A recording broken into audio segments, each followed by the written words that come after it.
Be me, lead operations engineer for ConnectEdge Solutions, the primary internet service provider for Capital City and its surrounding metropolitan area. My domain is the hum of server racks, the steady blink of network lights, assuring every packet finds its home. I ensured the heartbeat of our digital infrastructure was strong, stable, and secure. Every protocol, every patch, every redundant system was my personal religion. Be not me, Dirk. Dirk was our senior backend architect, a self-proclaimed visionary who coded like a caffeinated chimp and documented nothing. He dressed like he was perpetually auditioning for a tech startup in a dystopian future, all angular cuts and dark fabrics. He radiated an aura of supreme, unearned confidence. Dirk believed rules were for the weak, and that his genius superseded any established best practice. He was a walking, talking, unpatchable security vulnerability wrapped in a smug smile. Dirk's reign of error began subtly. He'd push updates directly to production environments at 3 p.m. on a Friday without a pull request, code review, or even an email. I'd find out when monitoring dashboards screamed red and customer support lines lit up. I'd confront him, calm and methodical. Dirk, we have a change control process. You know this. We need tickets, approval testing environments. He'd scoff, adjusting his minimalist glasses. Oh, it's archaic my code is flawless. You wouldn't understand live deployment. It's disruptive innovation. He always had a dismissive hand wave, shooing away a bothersome fly. I'd sigh, fix the immediate fires, and log everything, every incident, every unsanctioned change, every arrogant dismissal. This was a slow burn. Then came the network routing improvements. Our existing border gateway protocol (BGP) configurations were robust, if a little old school. They had safeguards, redundant paths, fail-safes built over decades. Dirk saw inefficiencies where I saw stability. He started pushing for integration with a new, untested third-party routing optimization platform. It uses artificial intelligence, cutting-edge stuff. We'll shave milliseconds off latency, he declared, slides full of buzzwords and zero technical specifics. I raised my concerns. Who vetted this vendor? What's their security posture? Where's the proof of concept? Our entire network relies on these configurations. He just rolled his eyes. You're stuck in the past, we need to be agile.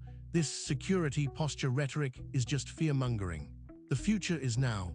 He spoke directly to Sarah, our chief technology officer, completely ignoring me. Sarah, a former marketing executive promoted above her pay grade, ate up his disruptive jargon like candy. He makes a good point, we can't be Luddites. I felt a cold dread settle in. I documented that meeting, verbatim, including Sarah's endorsement.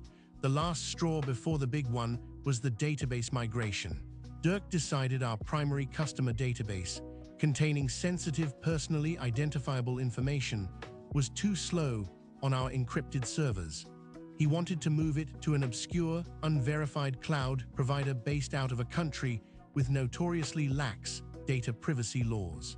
It's faster and cheaper, he'd announced, again with a smug grin. I put my foot down. Absolutely not. This violates General Data Protection Regulation, GDPR, California Consumer Privacy Act, CCPA, and half a dozen internal compliance mandates. It's a massive security risk. I laid out the legal repercussions, the potential fines, the irreversible damage to our reputation. Dirk just laughed. Don't be such a boomer, Encryption fixes everything. It's all just bits and bytes. No one cares where the server lives as long as it's fast. He tried to bully me into signing off on the migration plan. I refused, explicitly and in writing, stating every policy, regulation, and legal ramification. He walked away muttering about gatekeepers and legacy thinking. I knew then I was dealing with something more than just arrogance. It was pure, unadulterated hubris, devoid of any genuine understanding of consequence. And it was going to burn. I filed my refusal with Human Resources, the Chief Technology Officer, and our legal department. Each document timestamped, each email confirmed. The paper trail was growing into a thick, undeniable binder. The calm before the storm was eerie. For weeks, Dirk seemed less confrontational, almost quiet. I thought perhaps he'd finally listened. I was gravely mistaken. He had simply changed tactics. Instead of arguing, he went underground. He used his rockstar developer status, his charm, and Sarah's naive trust to bypass every single protocol. One Tuesday morning, an internal billing notification popped up on my dashboard. A massive, recurring charge from Global Root Innovations, an offshore firm I'd never heard of. The service description was vague. Advanced network traffic management and autonomous routing. My blood ran cold. This was his AI-powered routing platform. He'd done it. He'd signed a direct, executive-level contract, completely circumventing my department, legal, and standard procurement processes. He had committed ConnectEdge solutions to an unvetted third-party service with full access to our core routing infrastructure, without a single test, without documentation, without a shred of oversight. I knew precisely what this meant. He had taken our company, our city's digital lifeline, and handed control to a black box in a foreign land. The implications were staggering. Our network, which I had painstakingly built and maintained for years, was now being controlled by an external, unknown entity. My heart hammered, but my mind was ice. I opened an immediate, critical incident ticket, citing unauthorized third-party network integration. I emailed Sarah and legal, stating in no uncertain terms the breach of protocol and the extreme risk. Then I did something subtle. I configured our primary routing control plane to log every single external command, every configuration change, every application programming interface, API, call originating from Global Root Innovations. I made sure the logs were immutable, replicated across 3 secure, air-gapped systems.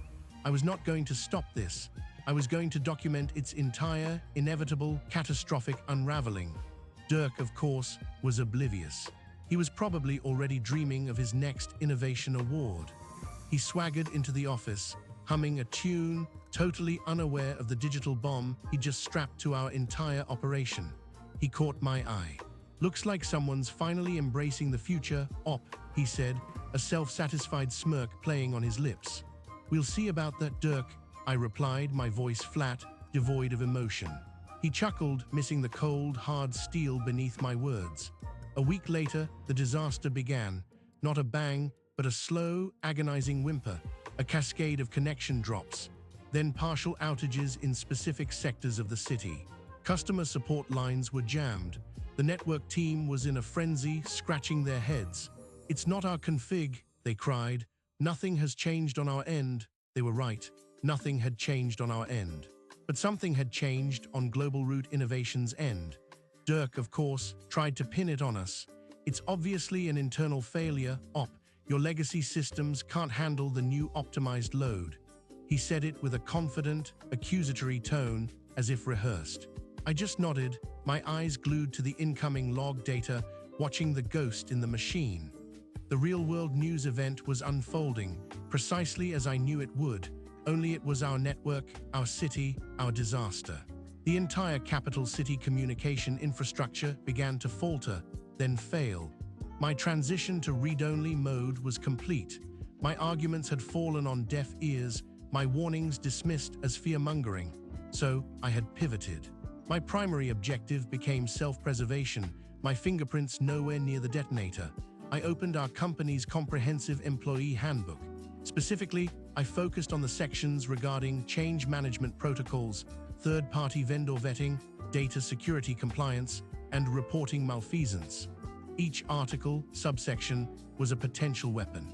Any change to critical infrastructure, I read, must follow a 4-tier approval process: request for change, technical review, management approval, and executive sign-off. Dirk had bypassed all 4. All third-party vendors engaging with core systems must undergo a comprehensive security audit and legal review. Dirk's Global Root Innovations had undergone none. I printed these sections, highlighted them, and attached them to my growing binder of evidence. I cross-referenced emails, time-stamped conversations, and meeting minutes. My meticulously maintained incident logs were key. Every time Dirk had pushed unreviewed code, Every time he'd tried to force a database migration. Every time I'd explicitly refused to endorse his reckless schemes. It was all there, recorded, catalogued, securely backed up. I focused on the email exchange regarding the Global Root Innovations contract. Dirk had sent a triumphant email to Sarah, copying me, announcing the successful integration of their new service. My reply had been carefully worded. Acknowledged receipt of integration notification. As previously stated, my department was not involved in the vetting, approval, or deployment of Global Root Innovations. We advise extreme caution due to undocumented access points and lack of established security protocols. Sarah had replied, "Thanks, Op. Dirk assures me it's all handled. Let's embrace innovation." I forwarded that entire thread to my personal, encrypted archive with a subject line detailing the specific policy violations. The company bylaws regarding executive responsibility for vendor contracts became another key piece. It stipulated that any contract exceeding a certain value or involving critical infrastructure required board-level approval and a minimum of 2 executive signatures. Dirk, an individual contributor, had somehow gotten Sarah to sign off on something far beyond her delegated authority. The entire scheme reeked of impropriety, their impropriety, not mine. I even dug up the section on whistleblower protection and duty to report. My proactive reporting of unauthorized third-party network integration, the moment I discovered the billing charge, with the email to Sarah and legal, perfectly fulfilled my obligation. I had done everything by the book to prevent it, then to document its inevitable failure. The slow burn was becoming a raging inferno. I felt a strange sense of calm. The pieces were all in place. The trap was set. The catastrophic failure hit at precisely 10:17 a.m. It wasn't just connection issues anymore. It was a complete network blackout for the entire capital city metropolitan area. No internet, no cell service. Emergency services were impacted. The city ground to a digital halt. Our operations center transformed into a scene of pure chaos. Phones rang incessantly, sirens wailed outside. Engineers frantically tried to pinpoint the source, but our internal systems showed nothing. Because the problem wasn't internal, it was external. It was Global Root Innovations. Dirk, sweating profusely, burst into the ops center. His face was pale, his smug confidence evaporated. It's your legacy routers, Op. They're failing under load. I told you we needed to upgrade," he yelled, pointing an accusing finger at me. His voice cracked, but the blame was clear.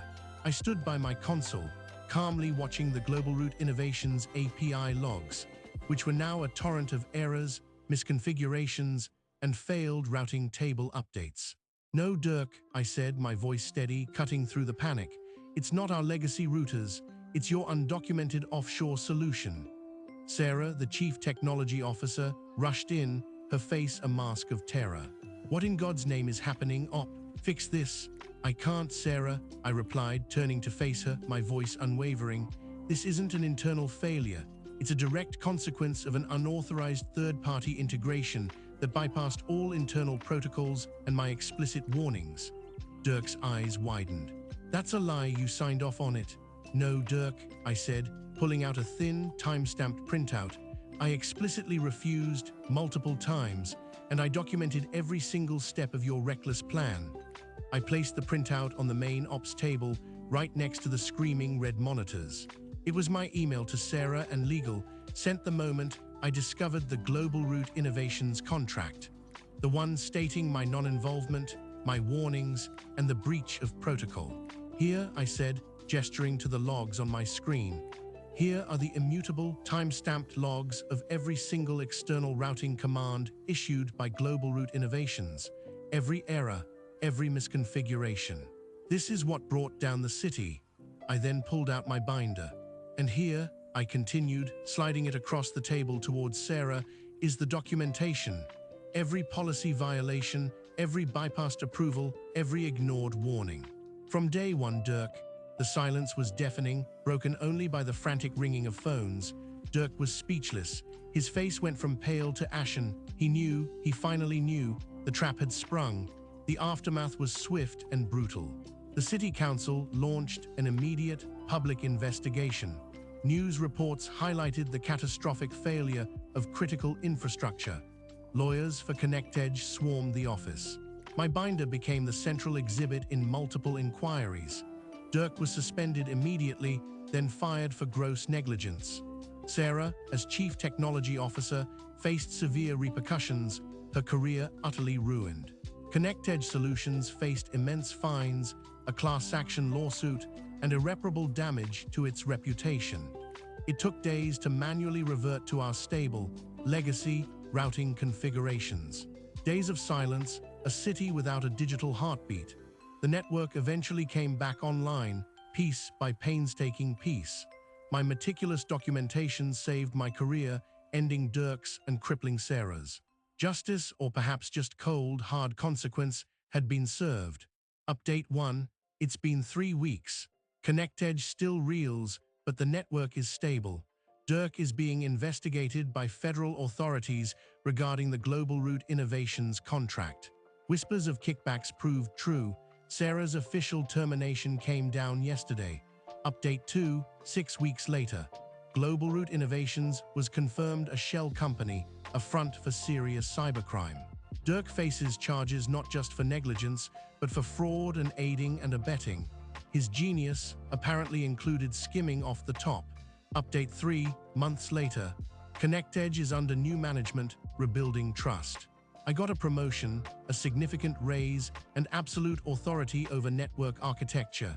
Dirk, last I heard, he's enjoying the disruptive innovation of federal prison. No more fancy suits, just standard issue orange. Some geniuses never learn.